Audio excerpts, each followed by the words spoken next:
Hello and very good evening. कुछ cricket हो जाए के साथ मैं हूँ सादिया सैमसन। जनाब, आज का मैच जो कि था क्वेटा वर्सेस कराची। कराची आज अपना तीसरा मैच भी हार गई। ऑल दो शुरू में बहुत अच्छी विकेटें गिराई और ऐसा लग रहा था कि जो उन्होंने फैसला किया है कि वो पहले बॉल करेंगे वो बहुत अच्छा है, लेकिन गप्टिल टिक गए और ऐसा टिके कि 117 रन बनाकर गए। एंड विद दैट पूरी टीम आउट हुई 168 पर। उसके जवाब में हमने देखा कि जब कराची की टीम बैट करने आई, so they were not there at all और कुछ भी नहीं कर सके। अगर इतने छोटे टोटल को भी, जो कि हम कराची में कह रहे थे, बाद में डू फैक्टर है, there are lot of things that are really engaging the match to that level जहां पर एंड में मैच मुश्किल हो जाता है। उसके बावजूद पूरी की पूरी टीम, हमने देखा कि वो मुकर्ररा ओवर्स में उस हदफ को हासिल करने में नाकाम रही और इस तरह से आज का मैच क्वेटा 6 रन से जीतने में कामयाब हो गई। और as it was predicted by Fawad साहब के आज का मैच लग रहा है कि क्वेटा जीत जाएगा, वैसा ही हुआ। तो आज के मैच में एनालिसिस शामिल करेंगे। हमारे साथ स्टूडियोज में मौजूद हैं क्रिकेट एनालिस्ट फवाद मुस्तफ़ा साहब, जिनसे इस हवाले से हम बात करेंगे। वेल, एज प्रिडिक्टेड, लेकिन मेरे ख्याल में अगर आप 168 भी चेज़ नहीं कर पा रहे, so what's you good for? देखिए, मैंने प्रेडिक्ट तो ज़रूर ये किया था क्वेटा जीत जाएगा, लेकिन मैंने ये ज़रूर कहा था कि टॉस या ड्यू की वजह से पासा पलट भी सकता है। सही। सारी चीज़ें हक़ में गई कराची की। टॉस भी जीते, शुरू में आउट भी कर लिया, गप्टिल ने कर दिए जी रन, 100 हो गए, 168। इन सब चीज़ों के होते हुए भी अगर आप नहीं चेस कर रहे हैं तो सारा सवाल जो है वो कराची से ही करना चाहिए। ये वो टोटल नहीं है जो इन कंडीशंस में कि मतलब बॉल ग्रिप नहीं हो रहा, बॉल क्योंकि स्विंग स्पिन सारा कुछ बंद हो जाता है, और ये आखिरी 1 घंटे में प्रॉब्लम रहा क्वेटा के साथ। फिर भी आप अगर ये नहीं कर रहे तो फिर सवाल सिर्फ कराची से ही बनता है, जिसका जवाब कराची ही दे सकता है। आज फिर शोएब मलिक ने पूरी कोशिश की। पिछला भी मैच आपको याद होगा जो ये 2 रन से हारे थे ज़ालमी से, उसमें भी शोएब खड़े हो गए थे। इरफान नियाज़ी एक यंगस्टर हैं, बड़ा अच्छा उन्होंने खेला, लेकिन नतीजा जो है वही निकला कि अब परेशानी में मज़ीद इजाफा हो जाएगा, क्योंकि आप 3 मैचेस अगर हार जाएं तो बड़ा मुश्किल होता है किसी भी लीग में यहाँ से आप वापस आएँ। क्योंकि देखिए ना, आप बिल्कुल, एक तो पिछले साल आप बहुत बुरा करते हुए आए, आपने 1 मैच जीता था और अब जाके आप 3 मैच अभी तक कोई नहीं जीत रहे, और फिर आप पे प्रेशर होगा, लाहौर कराची मैच होना है, तो कराची के लिए बड़ी मुश्किलात हैं और कराची ही खुद इसका जिम्मेदार है। आप सोचे ना, इमाद का जो स्पेल था, क्या बॉलिंग की है उसने, सारा इतनी बड़ी बैटिंग को बिल्कुल तहस नहस कर दिया। गप्टिल ने रन्स कर दिए, ठीक है, बट आप क्या एक्सपेक्ट कर रहे हैं? क्या 150-60 रन भी आपने चेज नहीं करने होंगे?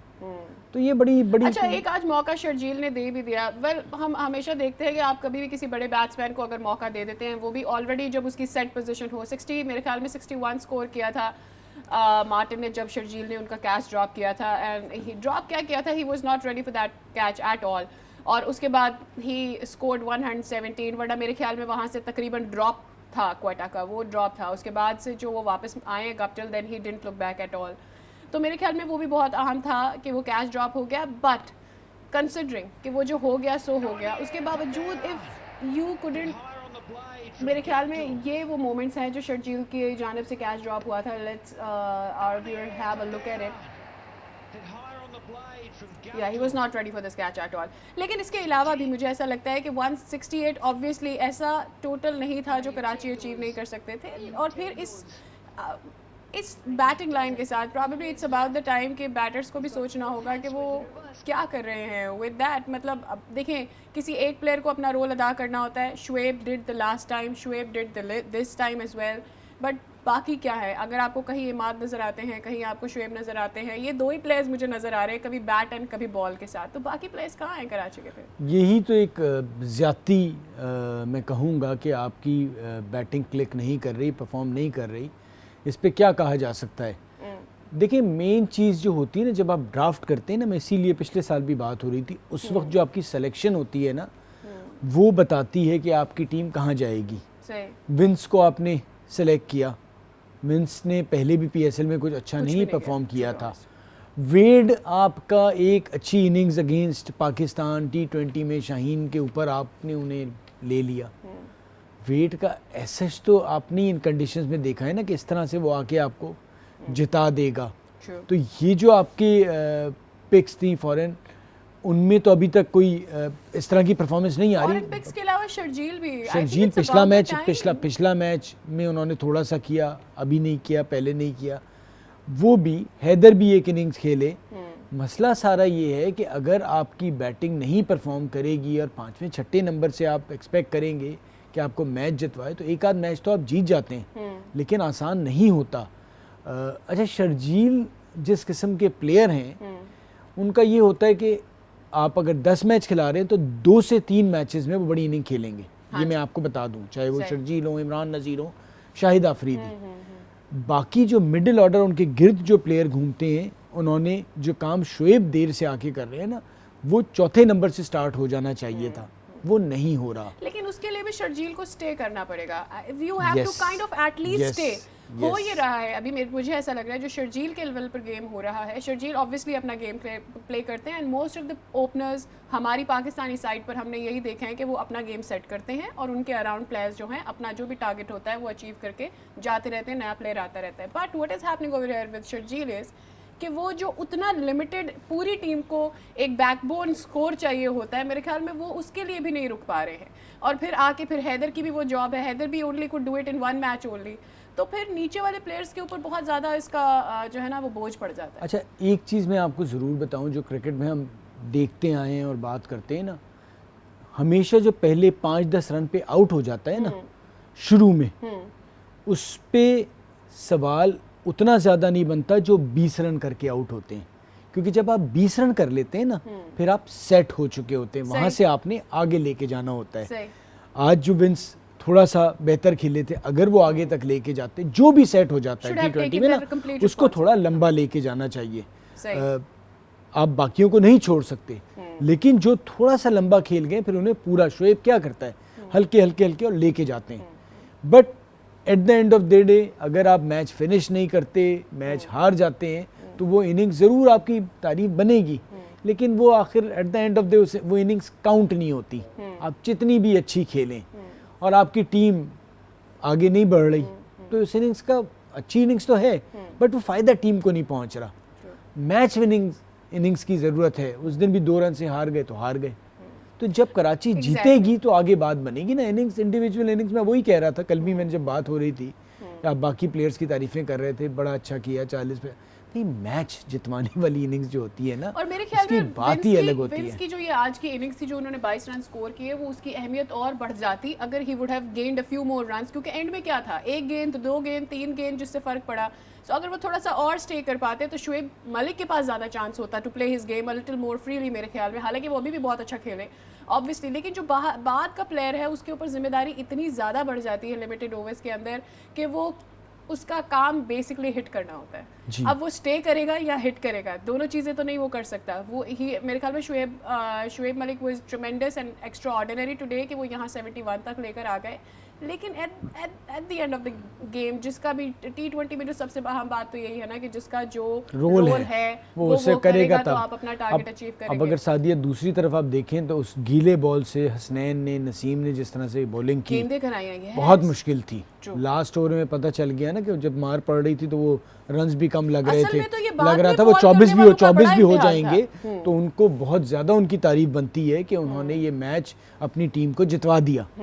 तो तारीफ उनकी बनती है, क्योंकि बॉल आपको ग्रिप करना, एक यॉर्कर करने जा रहे हैं, फुल टॉस हो जाता है, उसमें कंट्रोल के साथ रन्स भी ऐसे नहीं थे, 12-13 रन्स बनते हैं इस किस्म का हमने देखा है। अगेंस्ट पेशावर भी बन रहे थे 200 के करीब जब आ गए थे, तो सारा तारीफ कोयटा के बॉलर्स की बनती है। Shoaib Malik was trying hard to hit it out of the pavilion, लेकिन वो नहीं कामयाब हो रहे थे। That was because क्योंकि एंड तक गेंदें इतनी बेहतरीन रही, वरना आखिरी ओवर अगर हम ओवर देखते हैं तो 10-15 रन मतलब बन जाते।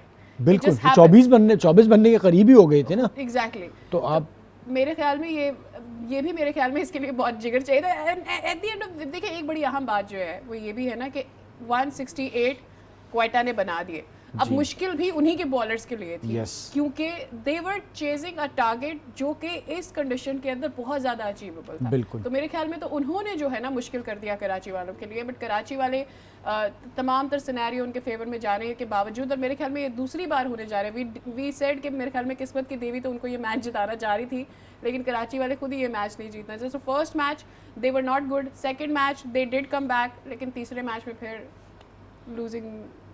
सोचे ना, अब आप 3 मैचेस आप लगातार हार गए, अब कराची यहाँ से आगे कैसे जाएगी? अब तो देखना सोचना हर चीज़ ही जान लगानी पड़ेगी। और लगातार दूसरे सीज़न में ये ऐसा होता चला जा रहा है कि कराची का टीम कॉम्बिनेशन बन ही नहीं पा रहा। आज इमाद ने जो स्टार्ट लिया था, लग रहा था इसके बाद तो कराची के हाथ में ये मैच आ गया है। फिर वो गप्टिल रन कर गए, लेकिन अगर वो रन कर गए थे तो ये भी उम्मीद थी कि इतना टोटल इतना बड़ा है नहीं, ये बन जाएगा। वहाँ फिर बैटिंग एक तरह से कोलैप्स कर गई या उसने डिलीवर नहीं किया। Well, looking at the other side of the picture is Quetta का टॉप ऑर्डर एज वेल।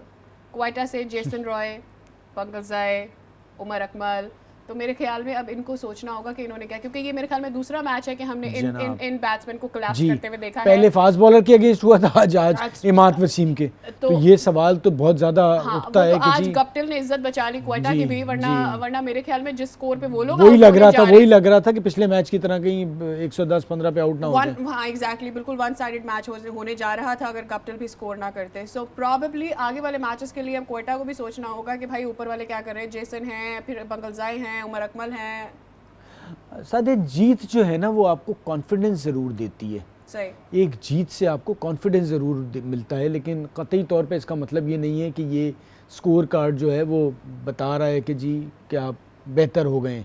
एक अच्छी इनिंग्स खेल दिए, उसमें चांस भी एक मिल गया, लेकिन इनको आगे जिन टीमों के अगेंस्ट खेलना है वो काफ़ी तगड़ी हैं और इन्हें भी अच्छा करना पड़ेगा। इनका भी पिछला सीज़न कोई बहुत अच्छा नहीं गुजरा था। कराची को तो इन्होंने जीत लिया, लेकिन आगे अगर इस तरह की परफॉर्मेंस देंगे तो मसाइल इनके साथ रहेंगे। अब इन्हें बेहतर खेल पेश करना पड़ेगा। राइट, हमें ये तो पता है कि इस्लामाबाद हैड बीन कुछ, मतलब अभी की लीग से नहीं, पिछली लीग से भी Islamabad had been doing good. Multan अच्छा कर रहा है, लाहौर अच्छा कर रहा है। 3 नीचे की टीमें जो हैं, जिसमें पेशावर, क्वेटा और कराची को हम देखते हैं ऊपर नीचे हो रहे हैं। If Quetta doesn't want to go there again, Quetta को अभी से अपने सॉक्स जो है ना ऊपर ज़रा खींचते होंगे। तो क्वेटा हैज़ टू, क्वेटा का मुकाबला अब मेरे ख्याल में, मेरी नज़र में क्वेटा का मुकाबला एक्चुअली पेशावर से है। बाकी टीमों को हम पीछे करते थे, कराची को तो हरा दिया। किसी तरह से उन्होंने ऐसे करना है कि पॉइंट्स टेबल पर उन्हें पेशावर से ऊपर ही रहना है, ताकि एंड की सिचुएशन में बाद में रन रेट वाला मामला ना हो जाए कहीं। नहीं, इट्स टू अर्ली मेरे ख्याल से। आप अगर देखें क्वेटा भी आगे, मुझे लगता है और भी टीमों के मसाइल होंगे, इतना आसान नहीं है। शुरुआत ज़रूर परेशान कुन थी और आज भी खुशकिस्मत रहे, लेकिन आई बिलीव के आने वाले मैचेस में क्वेटा बेहतर खेल पेश करेगा। लेकिन इन सब जो चीज़ें हैं, जो कमज़ोरियां जो इनका टॉप ऑर्डर है, उसको परफॉर्म करना पड़ेगा। दूसरा ये डिसाइड करना पड़ेगा कि हर मैच में आप नंबर नहीं चेंज करेंगे। एक चीज़ पे आपने पूरा तय करना पड़ेगा कि किसने किस नंबर पे खेलना है, फिर उसको लेके आगे चले। अगर बैटर्स के नंबर चेंज होते रहेंगे तो वो भी एक बड़ा मसला पड़ जाता है, क्योंकि कोई सेटल नहीं हो पाता। तो जितना जल्दी वो सेटल हो जाएंगे उतना ही बेहतर है। जेसन रॉय का चलना बहुत ज़रूरी है, क्योंकि वो बहुत डिपेंड कर रहे हैं उस पर, क्योंकि वो एक ऐसा प्लेयर है जो एकदम चेंज कर सकता है चीज़ों को। It's just like Martin Guptill जैसे एक जैसा वैसा ही प्लेयर है। ऑब्वियसली वहाँ पर वो ओपनर के तौर पर आते हैं, बट ऑब्वियसली एक ऐसा प्लेयर है जो आपको नीचे तक लेकर जा सकता है। और जैसे उन्होंने मुख्तसर गेंदों के ऊपर इतनी ज़बरदस्त सेंचुरी स्कोर की है, इसी तरह से हम जेसन रॉय से, और अगर कहा जाए कि वन मैन शो का एक वो किरदार अदा कर सकते हैं, तो ये भी बिल्कुल गलत नहीं है। But if he doesn't work for Quetta, तो फिर नीचे के कोई प्लेयर्स ऐसे हैं जिनको थोड़ा थोड़ा चिपन करके वो स्कोर वहाँ पर लेकर जाना है, जो कि उनके दिमागों में सेट टारगेट है। खुद आज सरफराज कह रहे थे कि कोई भी अगर अच्छी टीम आपके मुकाबले में खड़ी है तो आपको 170 से ऊपर तो कुछ करना होगा, बट आज वो नहीं कर पाए थे वहाँ पर। खुशकिस्मती से वो जीत चुके आज का मैच, क्योंकि कराची वो नहीं कर पाई जो उनसे एक्सपेक्टेशंस थी। Well, having said that, we have to take a break. Coming back, stay with अस।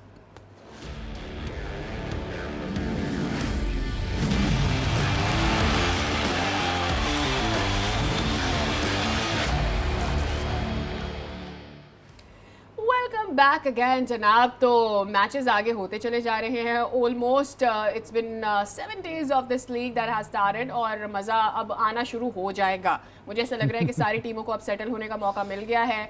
कुछ टीमें जैसे कि कराची बहुत ज़्यादा अनसेटल हो गई है, मेरे ख्याल में अब उसे और सेटल करने के लिए जी जान लगाना पड़ेगा, वरना हो जाएगा उनका गेम ख़राब। इसके साथ ही हमारे पास आए हैं स्टैट्स, और स्टैट्स क्या कहते हैं कप्तानों के बारे में वो ज़रा आपको आपकी टेलीविजन स्क्रीन पर दिखाते हैं। सबसे ऊपर है जनाब सरफराज, क्योंकि उन्होंने सबसे ज़्यादा मैचेस खेले हैं। तो he has as a captain played 73 matches and उनकी इकॉनमी है 50 with winning 36 matches in his captaincy.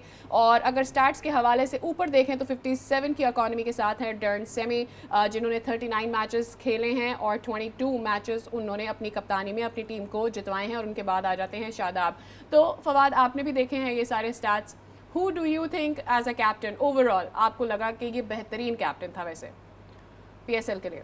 देखिए परसेंटेज वाइज तो आपने देखा कि सेमी बड़े अच्छे रहे, शादाब भी हैं और इवन सरफराज भी 50% मैच जीतना कोई मजाक बात नहीं होती, क्योंकि मैचेस बहुत ज़्यादा हैं। जब मैचेस बढ़ते हैं और उसके बाद सही मायनों में पता इसलिए चलता है कि फिर आप अंदाज़ा लगा सकते हैं, क्योंकि बाकियों के मैचेस करीब भी नहीं हैं। हाँ। अगर तो 4-5 मैचेस का फ़र्क होता ना, शुरू से हर लीग में यही तो कैप्टनसी कर है ना क्वेटा की। पीएसएल नहीं वही है ना, अगर बाकी सारे भी उतने मैचेस हो जाएं और फिर वो 50 पे रहें तो बड़ी बात रहेगी। तो इसलिए उन्हें थोड़ा सा एडवांटेज ये है कि वो ज़्यादा मैचेस उन्होंने कप्तानी किए हैं और उसमें उनकी परसेंटेज 50 के करीब बन रही है, बाकियों के मैचेस कम हैं। सही। तो ओवरऑल तीनों की ही कप्तानी काफ़ी बेहतर रही है और शादाब तो अब शुरू हुए हैं। अब वो देखना ये कि इस्लामाबाद के कितने अरसे कप्तान रहते हैं। फिर इमाद की भी कप्तानी काफ़ी अच्छी रही है, अब हालात उनके काफ़ी ख़राब जा रहे हैं। कराची की कप्तानी जब से उन्होंने दोबारा ली है, मैचेस तो सरफराज को एडवांटेज भी है, सरफराज कप्तानी का एक्सपीरियंस भी ठीक ठाक रखते हैं। तो अच्छा मुकाबला है सब कप्तानों के दरमियान। अब आने वाले सालों में देखना है कि कितने साल सरफराज कप्तान और रहते हैं, कितने साल शादाब रहते हैं, कितने साल इमाद रहते हैं। तो ये मेरे ख्याल में Shadab and rest of the players still have काफ़ी चांस है उनके पास, बट सरफराज के पास अच्छा मौका इस तरह है कि क्वेटा को कंसिस्टेंटली वो देख लो, लेकिन जहाँ पर उसकी तारीफें होती हैं फिर वहाँ पर तनकीद भी ज़्यादा होती है। अगर आप एक ही टीम के साथ बहुत लंबे अरसे से जुड़े हुए as a captain, so obviously that kind of raises the bar for you a little very high. देखिए टीमों की बेसिकली मैनेजमेंट पे डिपेंड करता है कि वो किस प्लेयर के साथ कंफर्टेबल हैं। सही। सरफराज के साथ कोयटा की टीम मैनेजमेंट कंफर्टेबल है, वो समझते हैं कि उन्हें जिताया भी है कोयटा को, फिर जिता सकते हैं, तो इसीलिए वो साथ रखते हैं। और अगर एक प्लेयर पे आपको कॉन्फिडेंस है तो बेहतर है कि फिर उसे कप्तान रखा जाए। इन जनरल भी सरफराज की पर्सनालिटी को जितना हमने इतने सालों में देखा, is a very down to earth and easy person to go with. मेरे ख्याल में ये भी बहुत बड़ी वजह होती है किसी भी मैनेजमेंट को, किसी भी प्लेयर को अपने साथ रखने में एज अ कैप्टन। मेरे ख्याल में जो ईजी टू टॉक टू होता है, ईजी टू बी एक्सप्लेन होता है, मेरे ख्याल में उसके साथ ज़्यादा कंफर्टेबल होते हैं। वेल इसी के साथ ही अब चूँकि मैचेस इतने हो गए हैं कि हम पॉइंट्स टेबल पर थोड़ी सी नज़र डाल सकते हैं, डिस्कस कर सकते हैं कि कौन सी टीम कहाँ पर खड़ी है। तो let's take you towards the points table. अब सबसे बड़ी बात ये है ना पॉइंट्स टेबल पर कि कराची की टीम ने खेले हैं 3 matches, but still they are on the bottom, so that goes really against them. Anyways Multan Sultan इन जिन्होंने 3 मैचेस खेले हैं 4 पॉइंट्स है, क्योंकि एक मैच हार गई थी। इसके अलावा इस्लामाबाद ने 1 खेला जीत गए, लाहौर ने 1 खेला जीत गए 2 पॉइंट्स है, क्वेटा ने 2 खेले 1 हारे 1 जीते जो 2 पॉइंट्स उनके पास है। Peshawar Zalmi with that they also are standing on 2 points, लेकिन रन रेट के थोड़े से मामलात हैं, लेकिन it's too early to go for the run rate मेरे ख्याल में। देखिए अभी काफ़ी टाइम है, 5-6 मैचेस हो जाएंगे तो चीज़ें और क्लियर हो जाएंगी। अभी शुरुआत हुई है, लेकिन जिन टीमों के 3 मैचेस हो गए हैं उनके लिए ज़रूर कहा जा सकता है कि अगर 3 में से एक टीम ने 2 मैचेस जीत लिए हैं तो बड़ा अच्छा जा रहे हैं। 3 में से तीनों मैच अगर हार गए हैं तो जी बहुत बुरे हालात हैं। तो मसला सारा ये है कि ये 3 मैचेस वालों के लिए ज़्यादा परेशानी, जिन्होंने एक मैच खेला है। सही है। जैसे कोयटा का भी था, पिछला मैच हार गए थे, कोई बात नहीं, दूसरा आया वापस जीत गए। अब लाहौर ने अगला मैच खेलने जाना है, कराची लाहौर, ज़बरदस्त मैच होने वाला है।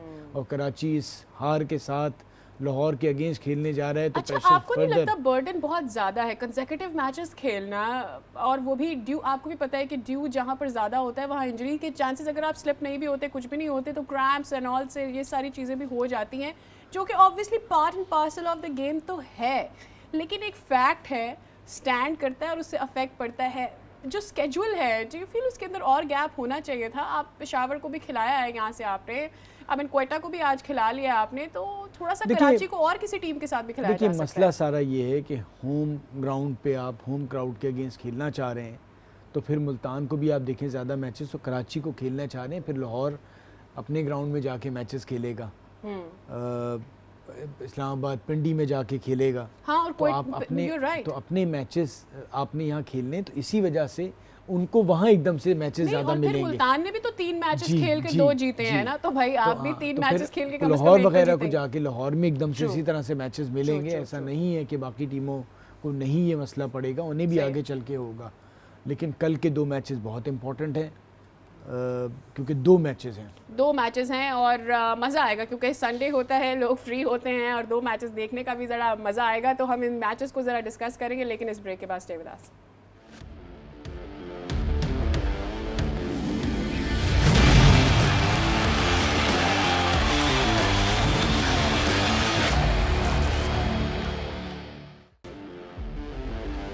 जनाब वेलकम बैक अगैन, और इसके साथ ही हम अब बात करने जा रहे हैं कि कल जो है पहली बार इस लीग में 2 मैचेस खेले जाएंगे, because it is going to be Sunday and Multan is gonna be facing Islamabad in their home town, that is Multan stadium.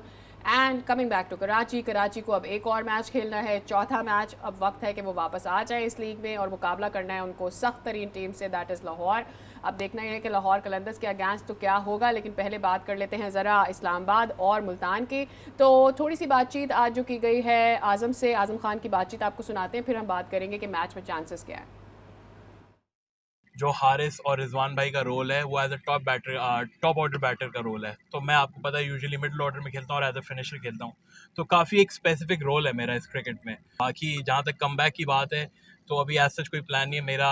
हमेशा से माइंडसेट ये रहता है कि live in the present moment, जो चीज़ होनी होगी वो अल्लाह ताला खुद करके देंगे। आप माशाल्लाह से हमारा काफ़ी अच्छा स्टार्ट हुआ है सीज़न में, और हमारी कोशिश यही है कि जितना इसको आगे से आगे बेहतर लेके जाएं। हम लोग हमेशा एक पॉजिटिव इंटेंट के साथ खेलते हैं, तो इसलिए हम सारे एक ही माइंडसेट पे रहते हैं। हमारी टीम में ना कोई सीनियरिटी का एक वो है, तो हम कोशिश करते हैं कि हम सारे एक हैं। हमारा कप्तान से लेके हमारा आखिरी जो नॉन प्लेइंग मेंबर भी है, हम कोशिश करते हैं हम सारे इक्वल रहें। काफ़ी अच्छी बॉलिंग कर रहे हैं एहसानुल्लाह, और क्रिकेट में आपको पता है हमेशा से यही होता है कि स्मार्ट क्रिकेट जो भी टीम ज़्यादा अच्छी खेलेगी वही टीम एंड में जीतती है। तो कोशिश यही होगा कि स्मार्ट क्रिकेट खेलें और अपने प्लान्स को एग्जीक्यूट करने की कोशिश करें, चाहे कोई भी बॉलर एहसानुल्लाह हो।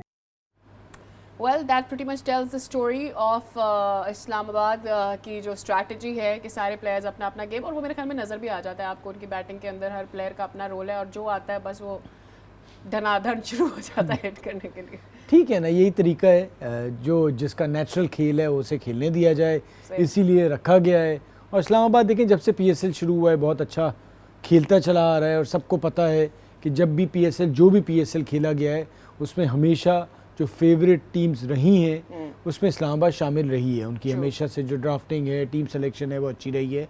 कुछ जगहों पे करीब आके वो हार गए, लेकिन टीम ओवरऑल उनकी पॉजिटिव क्रिकेट खेलती है, एंटरटेन करती है, देखने वालों को भी मज़ा आता है। लास्ट ईयर भी if I am not wrong, तो मेरे ख्याल में Islamabad was the top favourite. वो तो अलग बात है कि फिर बाद में हमने देखा कि मिसहैप्स हो गए, कुछ प्लेयर्स को जाना पड़ा, कुछ की इंजरीज हो गई, so that really went down for them, वरना Islamabad was the top favourite. बिल्कुल। और वही जो आज़म बात कर रहे थे कि जिस तरह से हम सारे एक होके खेलते हैं, तो वही आपका एटीट्यूड चाहिए। एहसानुल्लाह पे ज़रूर उनसे सवाल हुआ, अब जो भी टीम जा रही है मुल्तान, उससे ये ज़रूर सवाल हो रहा है। उनको भी इम्तिहान इसलिए है कि ये जो इस्लामाबाद के बैटर्स हैं, फास्ट बॉलर्स को बड़ा अच्छा खेलते हैं। तो लेट्स सी मुल्तान जो दो मैचेस जीतता हुआ आया है, कि कल इस्लामाबाद जैसी तगड़ी टीम के अगेंस्ट अपने होम ग्राउंड पे क्या करता है। मुझसे आप पूछेंगी तो मुझे लगता है कि इस्लामाबाद मुल्तान की जो जीत का सफ़र है उसे रोक सकता है। दोनों टीमें अच्छी हैं, लेकिन इस्लामाबाद की एक टीम ऐसी है कि जो मुल्तान को हरा सकती है। बाकी टीमों के स्टाइल भी है ना इस्लामाबाद का, मुझे ऐसा लगता है कि लास्ट मैच के अंदर भी हमने थोड़ा सा देखा था कि एहसान शुरू में थोड़ा सा उनके लिए मुश्किल हो गया था। So if the playing style is considered जो इस्लामाबाद का है, तो मेरे ख्याल में it is not going to be easy. अगर वो हिल गया एक दफ़ा से, तमाम जो सेट अभी तक के सेट उनके बॉलर्स हैं मुल्तान के, उनको हिलाने में कामयाब हो गए, जो लाठी चार्ज हम एक्सपेक्ट करते हैं इस्लामाबाद से, तो मेरे ख्याल में उनके लिए मुश्किल हो जाएगा। जी बिल्कुल होगा, लेकिन एक चीज़ ज़रूर है, जिस तरह की मुल्तान की भी दोनों टीमों की बैटिंग, राइली रूसो, रिजवान, यहाँ से अगर आप आज़म देख लें और उसके बाद फिर कॉलिन मनरो, तो काफ़ी बैटिंग एक ही तरह से खेलते हैं वो, पॉजिटिव। शुरू में ज़रूर शान और रिजवान थोड़ा स्टार्ट हल्का लेते हैं, लेकिन अगर शादाब ने अच्छी बॉल नहीं की तो इस्लामाबाद की भी बॉलिंग ऐसी है कि जिस पे मुल्तान उतना ही तगड़ा हमला कर सकता है, वो भी 200 रन बना सकता है, 200 पे 200 भी हो सकता है। सही है,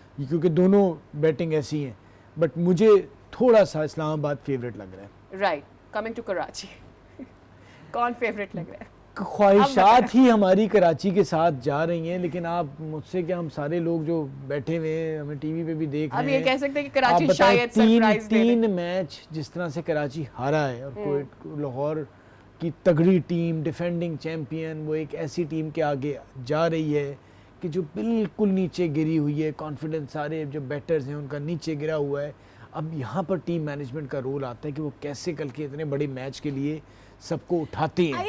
I am really hoping कि कल there will be something, मेरे ख्याल में from Karachi side there should be something। देखिए, कराची लाहौर का मैच ऐसे ही है जैसे इंडिया पाकिस्तान का मैच होता है। Obviously सारे मैच अलग होते हैं दोनों टीमों के लिए, और जो फैंस हैं लाहौर और कराची, उनका भी मुकाबला सोशल मीडिया भी आप देखिए कल से शुरू हो जाएगा, तो इसलिए कराची, आप इसका अंदाजा इससे भी लगाए ना, I being Punjabi living in Karachi I am going to support Karachi and not Lahore. नहीं तो ऑब्वियसली जो मतलब कराची का तो कराची को ही करेगा, Regardless यार। लेकिन कराची हमें नाउमीद ना करे। हाँ। अब दिल और दिमाग की अगर आप और बात सपोर्ट करेंगे, करने की ताकत तो देखिए तीसरी हार के बाद भी दिमाग कल- की ताकत से देखें तो कतई तौर पे नहीं लग रहा कि कराची लाहौर को हराएगा, सही। लेकिन दिल से पूछें और ख्वाहिश चाहें तो कराची लेकिन उम्मीद है ऐसा कि तो नहीं है वापस ना कि आए। सलाहियत ही नहीं है, प्लेयर्स तो बिल्कुल अच्छे सब कुछ हैं, लेकिन मौजूद बात है, ये है कि सब अपना कुछ दिमाग मौजूद हाजिर है, सब रखकर कुछ मौजूद जीतने है, की चाह के साथ वो खेलना फॉर्म होगा। नहीं है, तो मुझे इसलिए थोड़ा सा लाहौर, वहाँ इस्लामाबाद, यहाँ लाहौर थोड़ा फेवरेट सा लग रहा है। और बहुत फेवरेट लग रहा है। लाहौर फेवरेट लग रहा है। लेट्स सी क्या होता है। कोशिश ख्वाहिश आज भी थी कराची की, सही। ठीक है, हमने पता था, लेकिन but giving up all the facts, मेरे ख्याल में कराची को अब ये समझ लेना चाहिए कि भाई हम जो बैठे हुए हैं ना, आपको देखना चाहते हैं प्ले करने के लिए। लीग का मजा तभी है जब आप आएंगे तगड़े तरीके से वापस, तो कल आप अपना मैच जीतें, क्योंकि लाहौर अच्छी टीम है, वो आगे जाके अपने मैचेस जीत ही लेगी और हम तो पैसा वसूल एंटरटेनमेंट के लिए बैठे हुए हैं। तो HBL PSL में आपकी वापसी बहुत ज़रूरी है, Karachi Kings, and we are hoping that you gonna do best in your at least 4th match. तो जनाब, इसके साथ ही हमारे शो का वक्त भी खत्म हो गया। कल आपसे मुलाकात होगी दोनों मैचेस के रिजल्ट्स के साथ, तब तक के लिए बाय बाय।